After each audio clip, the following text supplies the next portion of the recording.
Good afternoon. One of England's greatest and best-known footballers, Jimmy Greaves, has died at the age of 81. He was Tottenham Hotspur's record goal scorer with 266 goals. His former club said today they were extremely saddened to learn of his passing. Greaves began his career with Chelsea before spells at AC Milan, Spurs and West Ham. He was also part of England's 1966 World Cup winning squad and is one of the side's all-time top-scoring strikers.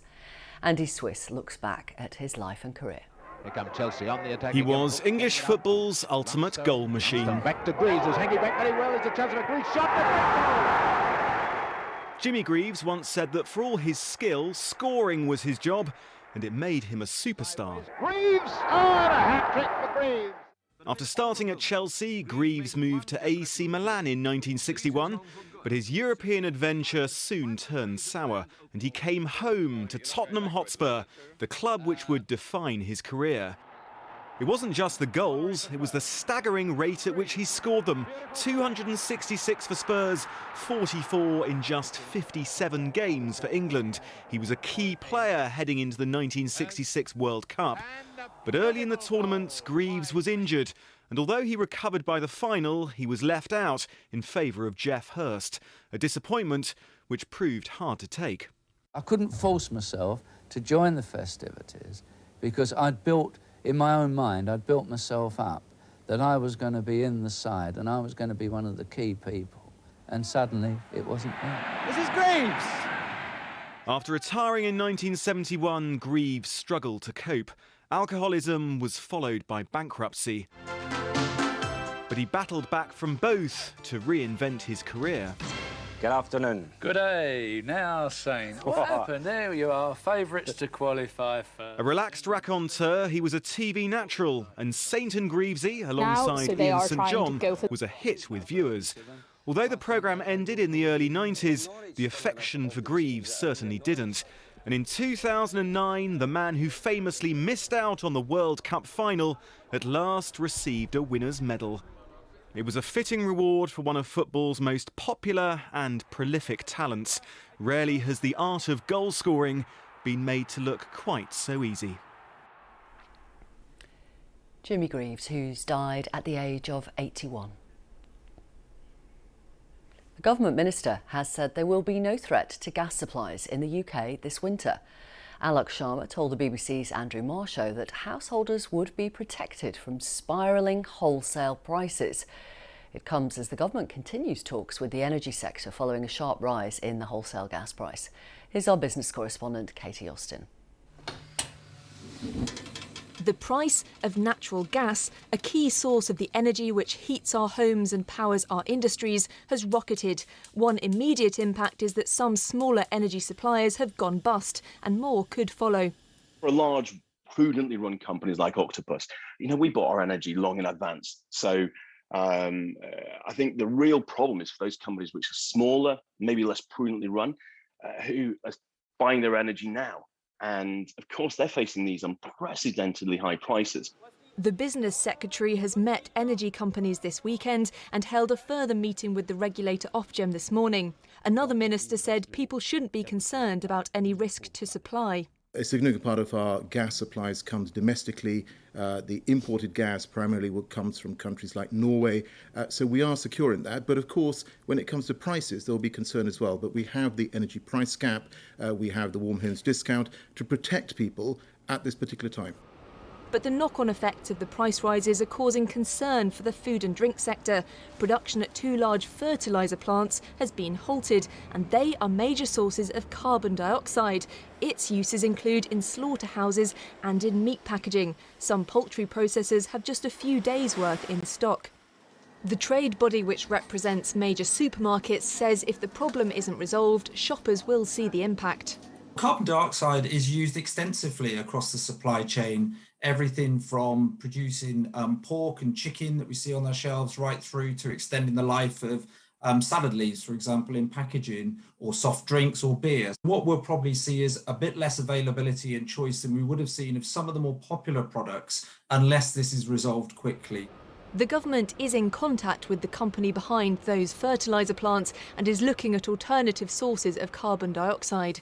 In the long run, the increase in wholesale gas prices is likely to eventually mean higher bills for consumers. Katie Austin, BBC News.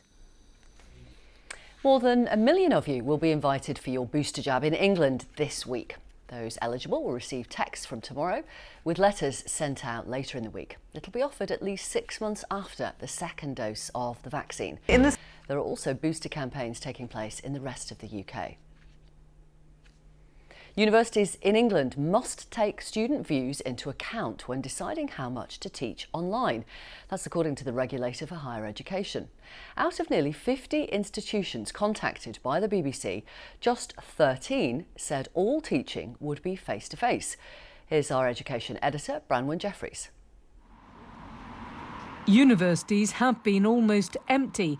Only students on some practical courses made it onto campus last year. But within weeks, everyone should be back. Almost 50 universities across the UK have shared their plans.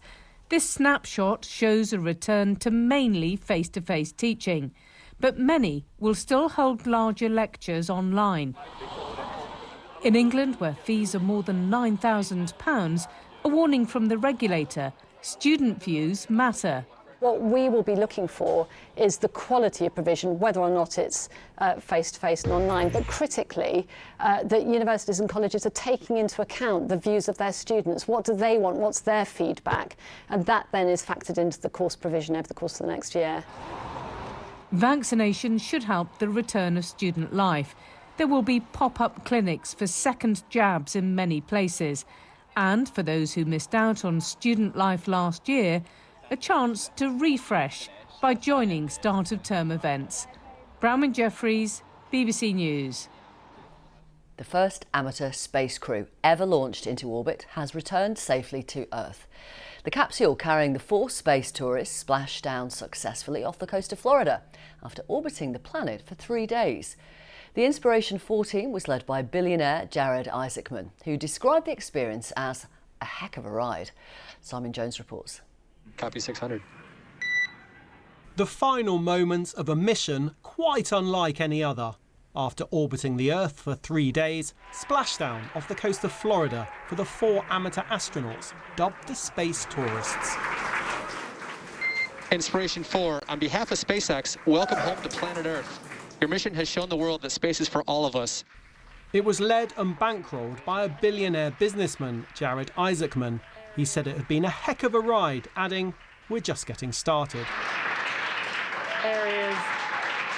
And it had all begun 3 days ago. Liftoff for a commercial mission, the first without any professional astronauts on board. Much of the adventure beamed back live to Earth. There is an awful lot that still needs to be accomplished in space. There's an awful lot of it, and we know so little about it. And there may be some really interesting answers to questions we've all been asking for a long time out there, so we have to do that. The SpaceX capsule was fitted with an extra-large window, allowing the crew members to enjoy some spectacular views. Alongside the billionaire who paid for all 4 seats, 3 ordinary citizens with inspirational stories. An artist, a US Air Force veteran, and a woman who overcame bone cancer as a child. Hello, everyone, and welcome to our Dragon capsule here in space. As an adult, Hayley Arsenault has gone back to work for the hospital that treated her. They had all trained for 6 months, although the computer system on board was actually in control. They carried out several scientific experiments. But in truth, it was more than a fact-finding mission. This was another milestone in the space tourism market. There she is. Medical Officer Hayley Arsenault has now egressed the vehicle. A chance to show that it can be opened up to more people, provided there's a backer with deep pockets who can identify others with a shared sense of adventure. Simon Jones, BBC News. That's all for now. The next news on BBC One is at 5:35. Have a lovely afternoon.